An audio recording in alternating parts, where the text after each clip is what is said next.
Saludos oyentes de la noche de radio, es jueves 15 de agosto de 2024, festivo en toda España, pero usted que está ahí, gracias por escucharnos. El Ministerio del Interior podría haber invocado la ley que regula los mecanismos de colaboración policial a través de la Junta de Seguridad, pero solo activó la vía que sirve para coordinar a agentes de Policía Nacional. Este párrafo, que es de la información que firma hoy Carlos Cuesta en Libertad Digital, es la confirmación de que el Ministerio del Interior de Fernando Grande Marlaska desatendió la orden de detención del fugado Puigdemont dictada por el juez Pablo Llarena el pasado jueves, día 8, durante su visita a Barcelona. Se pudo hacer más, pero se dejó escapar al prófugo. Hoy se cumple una semana de aquel espectáculo. El Ministerio del Interior admitió este martes al Tribunal Supremo haber activado los servicios de información de la Policía Nacional y de la Guardia Civil solo cuando tuvieron conocimiento de que Puigdemont ya se había escapado. Es decir, que el departamento que dirige Grande Marlaska de esta manera estaba confirmando disponer de una herramienta de la que no quiso hacer uso cuando desde la noche anterior al fugado se le monta aquel escenario en el lugar donde después, ya saben ustedes, pronuncia un discurso. A esta hora, insistimos, cuando se cumple una semana de lo sucedido en Barcelona, el ministro del Interior sigue sin dar explicaciones. Y nos tenemos que conformar pues con el contenido de un informe donde leemos cosas como que se actuó con los recursos disponibles y que se ofreció ayuda a los Mossos d'Esquadra, pero que estos lo rechazaron. Si los Mossos cuentan, paréntesis, con 18.000 agentes en Cataluña, sepan que la Policía y la Guardia Civil no tienen más de 3.000 efectivos cada uno. Nos hubiera gustado escuchar ayer también, por ejemplo, al presidente de la Generalitat en su visita al complejo policial de la Policía Autonómica, ya que no lo hace el ministro del Interior, pero tampoco quiso aceptar preguntas, ni siquiera avisó a todos los sindicatos de agentes con un tiempo prudencial para asistir a ese encuentro. Fuentes del segundo sindicato más mayoritario, que representa, pues nada, cerca de 4.000 policías, USPAC, nos contaba este programa que recibieron un email apenas un rato antes de esa visita y que lo de ella fue un saludo protocolario, pero que sin contenido y sin charla alguna con los agentes. Después vino la fotografía, la aparición de Trapero, en fin, y esa declaración institucional sin preguntas.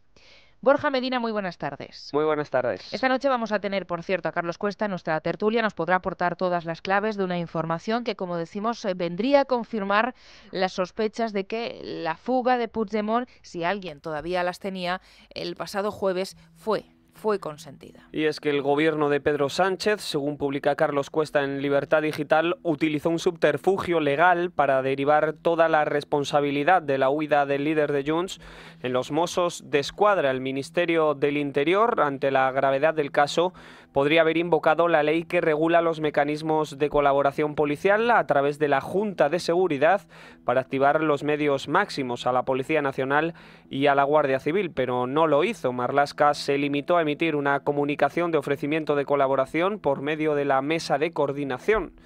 ¿Qué ocurre? Que esa mesa de coordinación es una vía que tan solo está diseñada para activar y coordinar a los agentes de policía municipal. El gobierno de España solo activó los mecanismos especiales tras la salida de Puigdemont. La información de Carlos Cuesta viene a constatar que Sánchez y Marlaska contaban con esos mecanismos para detener al fugado y no los activaron hasta que Puigdemont ya había huido de España. Y esta versión viene también a corroborar otras informaciones que se han publicado hoy en prensa. Por ejemplo, en el diario El Mundo, el titular: Interior desplegó 15 controles en la frontera cuando Puigdemont ya se había esfumado de Barcelona. El departamento de Fernando Grande Marlaska se puso en marcha cuando ya era tarde. El Ministerio del Interior activó 15 controles de carretera, 8 en la provincia de Lleida y 7 en la de Gerona, en vías próximas a la frontera con Francia. Así se desprende del informe que remitió el martes Marlaska al juez Pablo Llarena después de que éste pidiera explicaciones por la huida de Puigdemont. El escrito especifica que no hubo controles en las vías de alta capacidad, es decir, autopistas y autovías, porque de estas se encargaban los Mossos d'Esquadra. Interior reconoce que no se activaron este tipo de controles específicos de carretera para intentar atrapar a Puigdemont en su entrada en España. Tan solo se activaron después del 8 de agosto, una vez el fugado ya había dado un mitin en pleno centro de Barcelona, en los alrededores del Parlamento de Cataluña. Cuenta además el diario El Independiente que Marlaska desplegó el refuerzo en la frontera con Francia hasta 2 días después de la fuga. Hemos mencionado el Parlamento de Cataluña y otros medios de comunicación, por ejemplo el diario ABC o el diario El Confidencial, que cuentan que la Policía Nacional y la Guardia Civil montaron un operativo alrededor de la Cámara catalana la tarde de la fuga de Puigdemont, por si regresaba el líder de Junts. Esto está también reflejado, Esmeralda, en el informe remitido por Interior al juez del Supremo Pablo Llarena. Policía y Guardia Civil desplegaron un operativo conjunto de vigilancia alrededor del Parlamento de Cataluña por si Puigdemont regresaba de nuevo.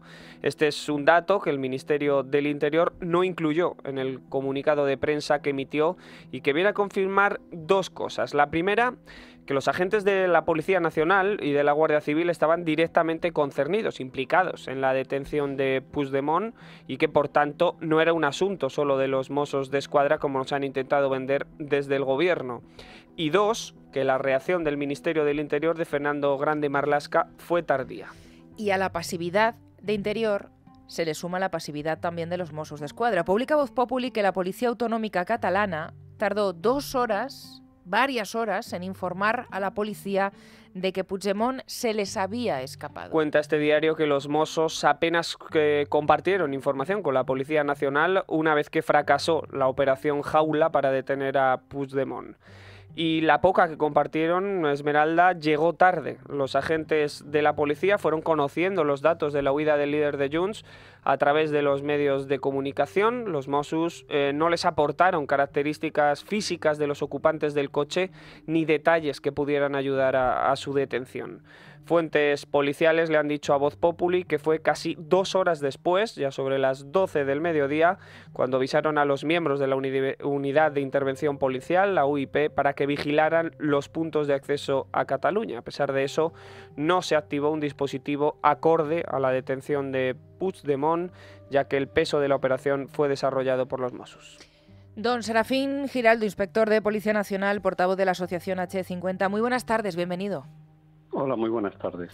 Don Serafín, la semana pasada, tal día como hoy, todavía nos faltaba mucha información, principalmente desde el punto de vista operativo respecto a qué podría haber fallado, porque, bueno, pues por qué habiendo una orden de detención activa no se detiene a Puigdemont en un primer momento en el que le vemos paseando por las calles aledañas al Arco del Triunfo, se le permite incluso dar un discurso en un escenario que se monta la noche anterior, pero es que hoy ya sabemos más cosas de las que nos contaron aquel día. Hemos escuchado ya a la Policía Autonómica, hemos leído el informe que Interior ha remitido al juez Pablo Llarena, leemos la información que publican muchos medios, Libertad Digital, Voz Populi, El Mundo, El Confidencial, revelando que Interior pues no recurrió a todas las herramientas de las que disponía y dejó el control de las fronteras para cuando ya sabíamos que había desaparecido el prófugo.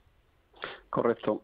Fíjese, aquí lo único que refleja es el país que tenemos, el país en el que nos ha tocado vivir y el país que sufrimos de alguna manera. Vamos a ver, aquí de entrada hay una regla. Quien tiene la competencia tiene la responsabilidad. Y la competencia en materia de seguridad ciudadana está asumida por los Mossos d'Esquadra. Además, así lo venden los políticos catalanes, que ellos tienen la competencia. Por tanto, ellos son de entrada los responsables de lo que ha ocurrido, de este sainete. De esta película de Berlanga, el maestro Berlanga se quedó corto. Por tanto, de ellos, en primer lugar, es la responsabilidad. ¿Qué ha pasado a partir de entonces? Pues que ha seguido el sainete, unas explicaciones absurdas y unas explicaciones ilógicas. Mire, solo se pueden decir dos cosas. La primera es que sobre los Mossos hay una eterna desconfianza, porque van a fallar siempre que existan cuestiones políticas. Repito, van a fallar siempre que existan cuestiones políticas. Y me baso en hechos, me baso en lo que pasó en el 1 de octubre con las famosas urnas, me baso en lo que ha pasado ahora cuando había que detener por una orden judicial a un individuo que se paseó por las calles de Barcelona. Por tanto, la desconfianza sobre los Mossos es absoluta. Y hay una segunda realidad Eso no se nos puede escapar. La policía prácticamente está en paños menores y, permítame la expresión, en Cataluña. No hay efectivos, no tenemos apenas presencia. Usted dijo antes 3.000, cierto, 3.000 policías, pero usted tiene que pensar en que la mayor parte de ellos se dedican a gestión, al DNI, menos mal que todavía nos queda la competencia del DNI, a labores de vigilancia. En definitiva, puede haber unidades, efectivamente, de información, pero muchas de ellas, y se lo digo además con conocimiento de causa, pues pueden estar integradas por 10 hombres y mujeres. En definitiva, muy poco pueden hacer ante el despliegue solo de escoltas que llevaba Puigdemont. En definitiva, prácticamente no existe, y esto es una realidad, Policía Nacional en Cataluña. Por tanto, poco puede hacer la Policía Nacional ahí. Hablo en nombre de mis compañeros, evidentemente. Claro, precisamente le iba a preguntar si no me equivoco, la Policía Nacional cuenta con, usted dice, Comisaría General de Información, tiene sede en Madrid, también tiene brigadas provinciales en Cataluña, por lo que nos dice usted, con muy poquitos agentes, que además, si no me equivoco, son las que participaron también en el arresto de Puigdemont en Alemania, cuando todavía estaba en vigor su orden internacional de detención, que es en marzo del 18, por supuesto, junto con agentes del Centro Nacional de Inteligencia que ya le seguían los pasos. Es decir, que el gobierno, ya sea con la información policial o el CNI, en este caso, que depende de defensa, sigue teniendo los medios técnicos y humanos para haber monitorizado el viaje de un prófugo al que le ha faltado, no le faltó detalle por anticipar, es que nos dio todos los detalles, conocíamos todos sus movimientos antes de que pisara Barcelona, no solamente agentes desplegados allí, ¿no podía haber hecho nada más?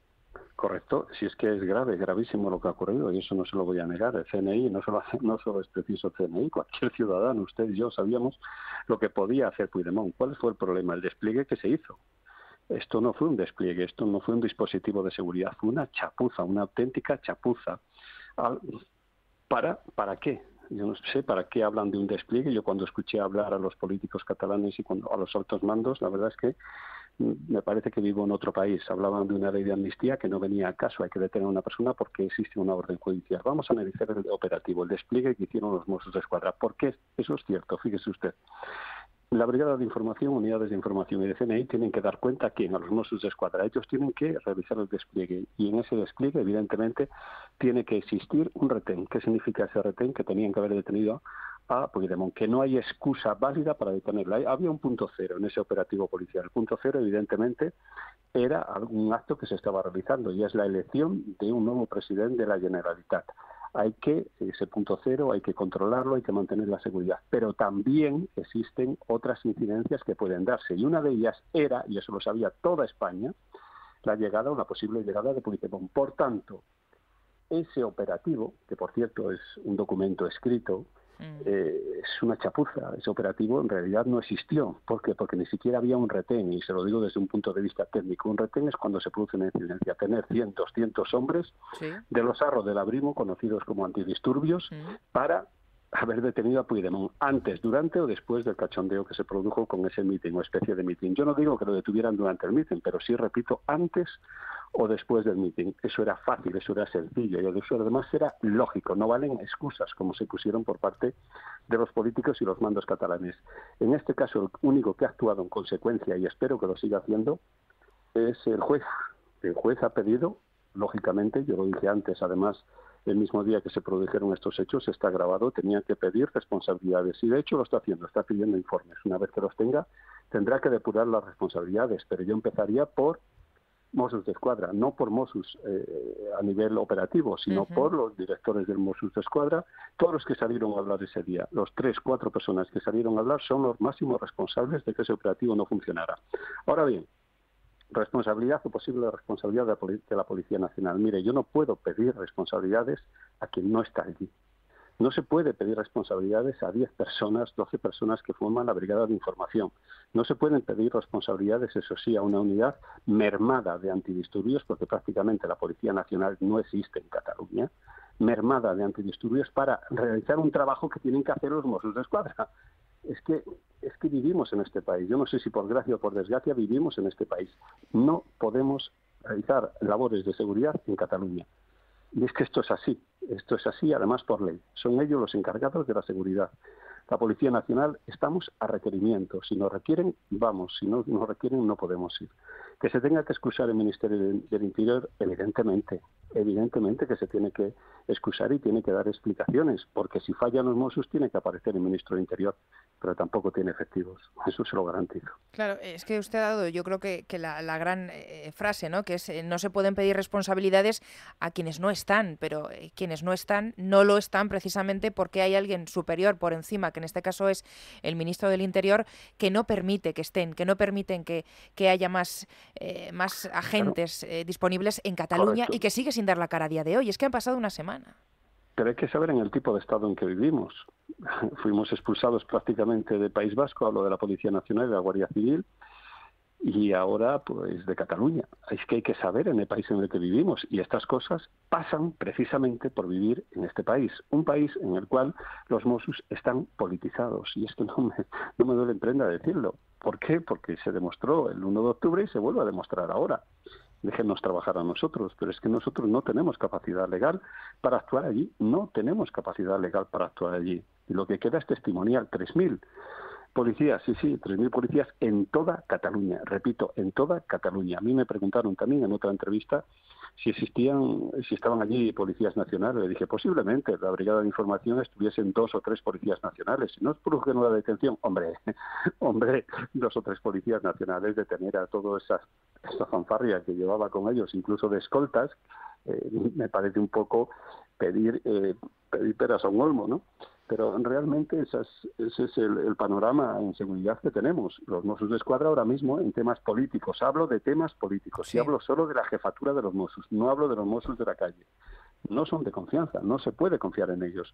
Y estar siempre con otro dispositivo de seguridad por si falla el de los Mossos, entienda que es muy difícil, tremendamente difícil. No se pueden volver a desplegar lo que desplegamos en 1 de octubre. Es que no podemos estar siempre pendientes de que los Mossos vayan a fallar. Cuando digo los Mossos, vuelvo a repetir, vuelvo a incidir, hablo de la cúpula de los Mossos. Sí. Para nada me estoy metiendo con los Mossos uniformados, que desde luego al día siguiente lo que pasó por Puigdemont, yo creo que les costaría bastante ponerse ese uniforme. Es que no solamente se ha dañado, señor Giraldo, la imagen de la policía, de todo el cuerpo de policía autonómica, sino de la imagen de toda España, ¿no? Y al final, ¿cómo nos va a repercutir esto a la hora de colaborar con otras policías? Leíamos una información en el diario El Mundo a principios de semana, en Estados Unidos, Colombia, Bruselas, no entendían nada de lo que había pasado.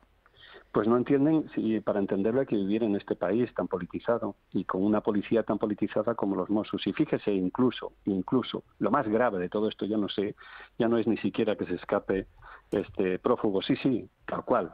Lo más grave ni siquiera es que se haya escapado este individuo, es igual, que se largue donde le dé la gana. Lo más grave es incluso la operación Jaula, que se hizo, que fue otra pantomima en la que se perjudicó a montones de ciudadanos con más dignidad que el propio Puigdemont, que no deja de ser un prófugo de la justicia. Esos ciudadanos sufrieron retenciones kilométricas y perdieron tiempo en la carretera que tenían que haber aprovechado con sus familias, o en su trabajo. Eso es lo más grave que se produjo desde mi punto de vista, porque que huya este individuo ya casi da igual, porque todo esto es una pantomima, es un sainete.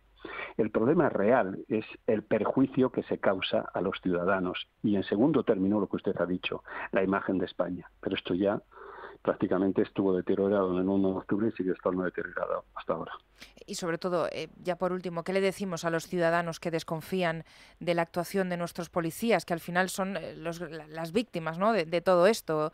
El que se señale a unos agentes que dan su vida por hacer bien su trabajo, por protegernos a todos nosotros, y que se ven pues cuestionados por actuaciones, en este caso, más políticas, claro. Mire, la policía no son los 3 o 4 individuos que salieron vestidos de rojo a hablar, y el conseller de Interior, que por cierto daban pena y era un cachondeo lo que estaban justificándose y hablando repito, de una ley de amnistía, como si fueran jueces. Eso, ahora que está tan de moda la palabra fascismo, me parecían fascistas, auténticos fascistas que estaban interpretando leyes a su gusto y medida, cuando son los jueces los que tienen que interpretarlas. Desde luego España debería hacer un ejercicio tremendo de cultura constitucional, pero bueno, es igual. El problema, y yo pediría y diría a los ciudadanos que esos no son los policías son otros, los policías son los que están en la calle, los que estamos en la calle, la gente que acudimos a llamadas cuando se nos necesita. Podemos tener nuestros fallos, evidentemente, pero que sepan que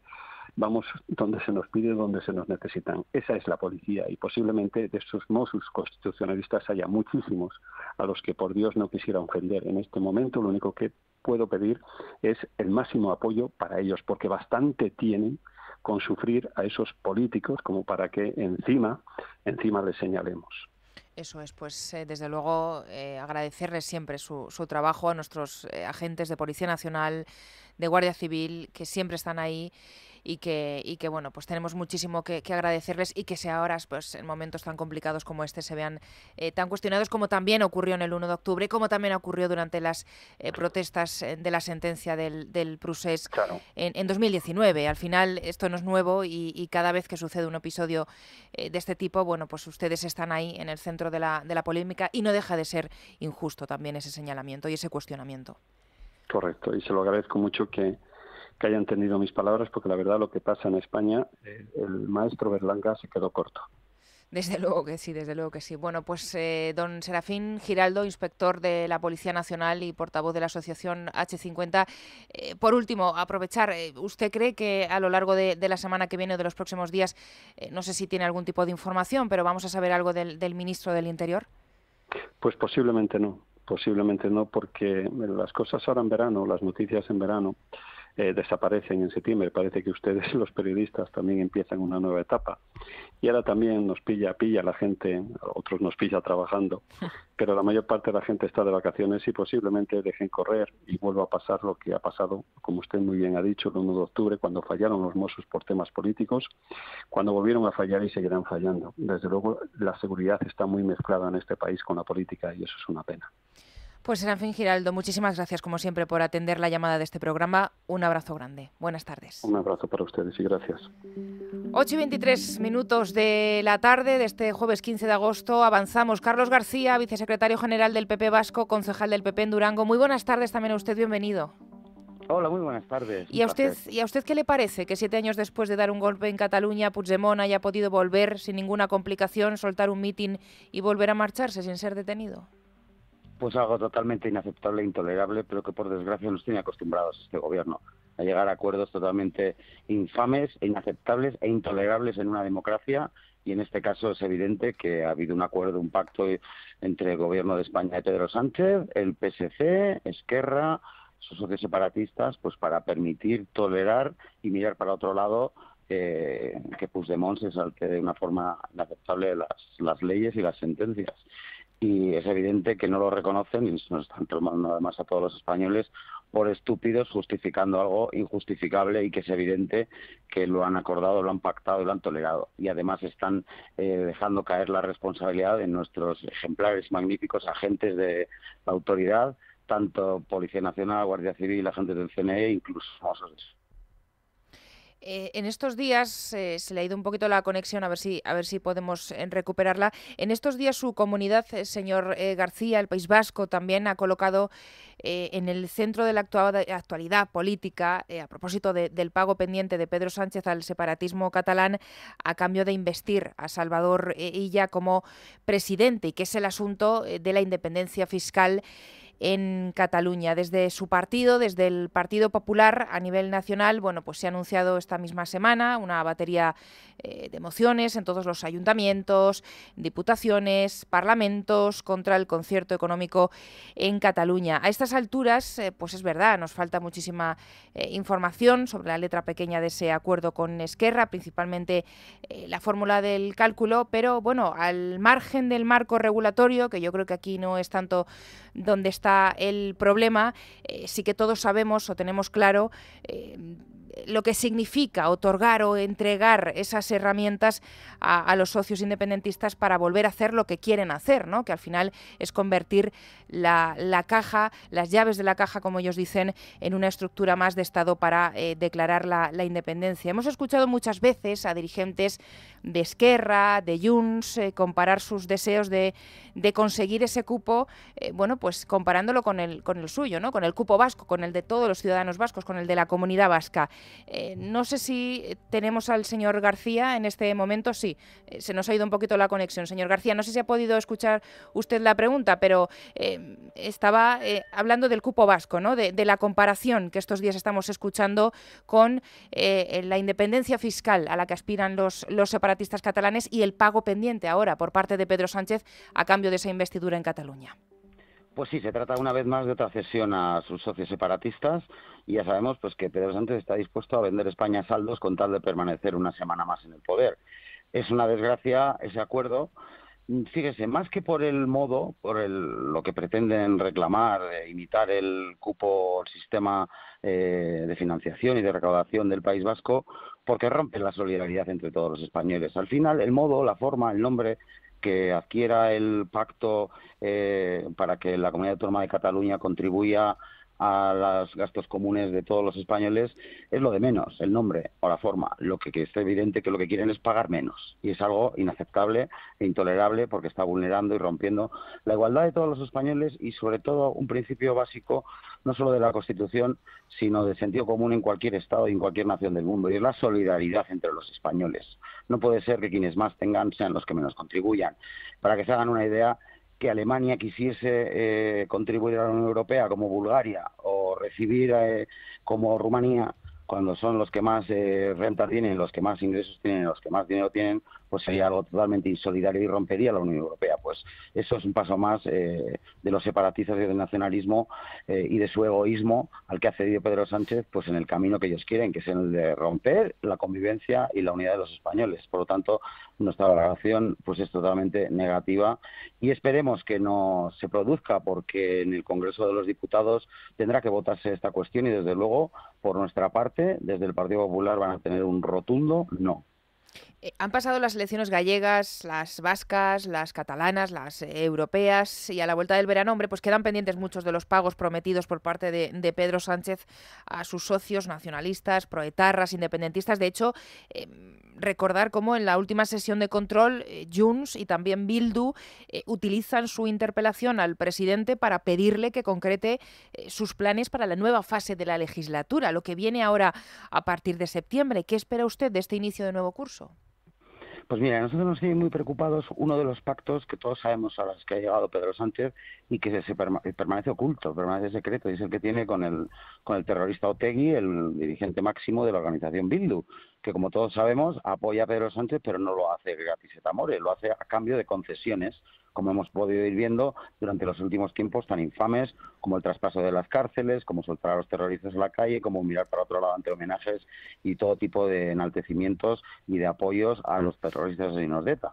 Y estamos padeciendo en este momento un verano de horror y de terror, proliferando en las fiestas de nuestros pueblos y nuestros barrios homenajes impunes a terroristas de ETA, y es además una actividad organizada e impulsada por Sortu, que es el principal partido de Bildu, mientras el gobierno mira para otro lado. Están exhibiendo carteles y realizando homenajes en las fiestas de Vitoria, en las fiestas de Ondarroa, en las fiestas de Cegama, en las fiestas de varios barrios de Bilbao. En definitiva, un enaltecimiento y un apoyo a los asesinos de ETA, mientras el gobierno mira para otro lado y Bildu totalmente crecido. Eso nos preocupa mucho porque, por desgracia, nos esperan seguramente nuevas sorpresas de esas cesiones de Pedro Sánchez del gobierno de España a los terroristas que lideran la organización Bildu. Por lo tanto, pues nada bueno podemos esperar en ese sentido. Pues Carlos García, vicesecretario general del Partido Popular Vasco y concejal del PP en Durango, muchísimas gracias por atender la llamada de este programa, aunque hemos tenido pequeños problemas con la conexión, pero bueno, en fin, cosas que pasan en directo. Muchísimas gracias. Buenas tardes. Un auténtico placer, Agur, adiós.